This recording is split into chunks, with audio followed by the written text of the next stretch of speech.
ಬೆಂಗಳೂರಿನ ಮಲ್ಲಸಂದ್ರದಲ್ಲಿರ್ತಕ್ಕಂಥ ಜಯಂತ್ ಬಾಡಿಗೆ ಮನೆಯಲ್ಲಿ SIT ಅಧಿಕಾರಿಗಳು ಚಿನ್ನಯ್ಯನನ್ನು ಕರೆತಂದು ಎಲ್ಲ ಚೆಕ್ ಮಾಡ್ತಾ ಇದ್ದಾರೆ. ಬೆಂಗಳೂರು ಟು ಧರ್ಮಸ್ಥಳ ಇದು ಈಗ ಲಿಂಕ್. ಧರ್ಮಸ್ಥಳ ವಿರುದ್ಧ ಷಡ್ಯಂತ್ರಕ್ಕೆ ಬೆಂಗಳೂರಿನಲ್ಲೇ ಸ್ಕೆಚ್ ಹಾಕಲಾಗಿತ್ತು. ಬೆಂಗಳೂರು ಟು ಧರ್ಮಸ್ಥಳ ಪಿತೂರಿಗೆ ಬೆನ್ನತ್ತಿದ್ದಾರೆ SIT ಅವರು. ಬೆಂಗಳೂರಿನಲ್ಲೇ ಕೂಟ ಸೇರಿ ಮಹಾ ಮಸಲತ್ತನ್ನ ಮಾಡಿತ್ತು ಅಂತಕ್ಕಂಥದ್ದು ವಿಚಾರಣೆಯ ಸಂದರ್ಭದಲ್ಲಿ ಚಿನ್ನಯ್ಯ ಬಾಯ್ಬಿಟ್ಟಿದ್ದಾನೆ. ಕುತಂತ್ರಿಗಳು ರಚಿಸಿದ ವ್ಯೂಹವನ್ನು ಭೇದಿಸಿದ್ದಾರೆ SIT.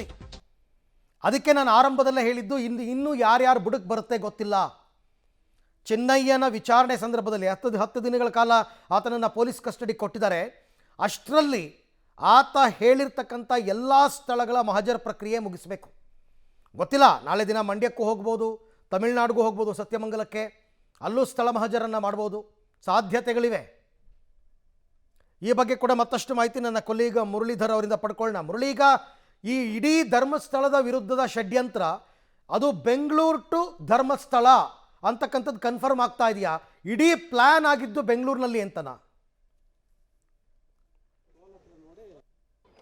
ಅರವಿಂದ್ ಅಂದರೆ ಚಿನ್ನಯ್ಯನ ಸಂಪರ್ಕ ಮಾಡಿರುವಂಥದ್ದು ತುಂಬ ದಿನಗಳ ಹಿಂದೆ, ತುಂಬ ವರ್ಷಗಳ ಹಿಂದೆ ಆತನ ಸಂಪರ್ಕ ಆಗಿದೆ. ಸಂಪರ್ಕ ಆದ ನಂತರ ಅದನ್ನು ಎಕ್ಸಿಕ್ಯೂಟ್ ಮಾಡುವಂಥ ಪ್ರಯತ್ನಗಳು ಸಾಕಷ್ಟು ಬೇರೆ ಬೇರೆ ರೀತಿಯ ಪ್ರಯತ್ನಗಳನ್ನು ಅವರು ಮಾಡಿದ್ದಾರೆ ಅನ್ನೋದು ಸ್ಪಷ್ಟವಾಗಿ ಗೊತ್ತಾಗ್ತದೆ. ಯಾಕಂದರೆ ದೆಹಲಿಗೂ ಕೂಡ ಇದೇ ಟೀಮ್ ಹೋಗಿತ್ತು. ದೆಹಲಿಗೂ ಹೋಗಿ ದೆಹಲಿಯಿಂದ ಮೀಟನ್ನು ಮಾಡಿ ಅಲ್ಲೂ ಕೂಡ ಸುಪ್ರೀಂ ಕೋರ್ಟ್ನ ಕದ ತಟ್ಟಬೇಕು ಅನ್ನೋ ಪ್ರಯತ್ನಗಳಾಗಿತ್ತು. ಅಲ್ಲಿ ಒಂದಷ್ಟು ಸಜೆಷನ್ಗಳನ್ನು ಪಡ್ಕೊಂಡು ಕೊನೆಗೆ, ಯಾಕೆಂದರೆ ಒಮ್ಮೆ ಸುಪ್ರೀಂ ಕೋರ್ಟ್ನಲ್ಲಿ ಅರ್ಜಿಯನ್ನು ಸಲ್ಲಿಕೆಯನ್ನು ಮಾಡಿ ಅದು ನಿರಾಕರಣೆ ಏನಾದರೂ ಆಗಿಬಿಟ್ಟು ಇನ್ನೆಲ್ಲೂ ಕೂಡ ಅದನ್ನ ಪ್ರಶ್ನೆ ಮಾಡುವಂತ ಅಧಿಕಾರಗಳು ಅಥವಾ ಅವಕಾಶಗಳು ಸಂಪೂರ್ಣವಾಗಿ ಕಳೆದುಕೊಳ್ಳುವಂತ ಸಾಧ್ಯತೆಗಳಿರ್ತವೆ. ಆ ಹಿನ್ನೆಲೆಯಲ್ಲಿ ಸುಪ್ರೀಂ ಕೋರ್ಟ್ನ ಮೆಟ್ಟಿಲೇ ಇರೋದು ಬೇಡ ಅಂತ ಹೇಳಿ ಈ ರೀತಿಯ ಪ್ರಯತ್ನಗಳನ್ನ ಮಾಡಿದ್ದಾರೆ ಅನ್ನೋದು ಕೂಡ ಸ್ಪಷ್ಟವಾಗಿ ಗೊತ್ತಾಗ್ತದೆ.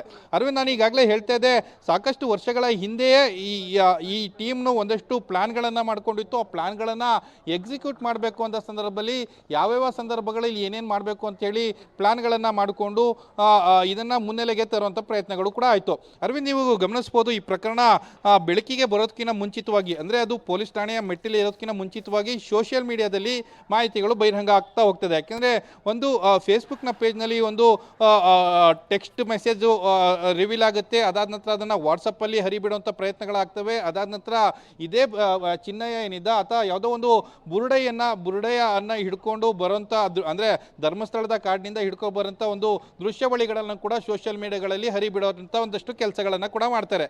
ಅದಾದ ಬಳಿಕ ಅದನ್ನು ಏನು ಪೊಲೀಸ್ ಠಾಣೆ ಮೆಟ್ಟಿಲಿಗೆ ತೆಗೆದುಕೊಂಡು ಹೋಗ್ತಾರೆ. ಅದಾದ ಬಳಿಕ ಏನು 164ನ ಸ್ಟೇಟ್ಮೆಂಟನ್ನು ನ್ಯಾಯಾಧೀಶರ ಮುಂದೆ ಮಾಡುವಂಥದ್ದು.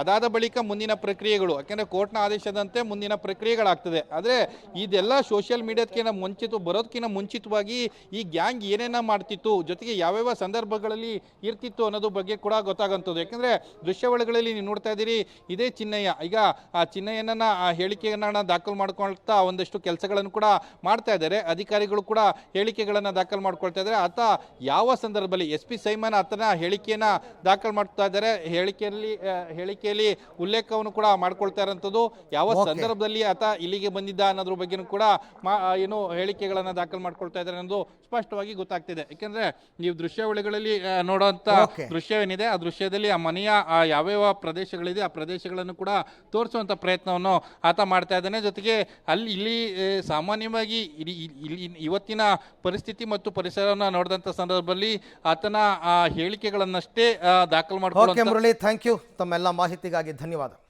ಒಟ್ಟಾರೆ ಇವಾಗ ಇದು ಇನ್ನೊಂದಷ್ಟು ಹೊತ್ತು ಮುಂದುವರಿಯುತ್ತೆ ಅಂತ ಅನಿಸುತ್ತೆ. ನನ್ನ ಪ್ರಕಾರ ಅಷ್ಟು ಬೇಗ ಮುಗಿಯೋ ಸಾಧ್ಯತೆಗಳು ತುಂಬ ಕಡಿಮೆ.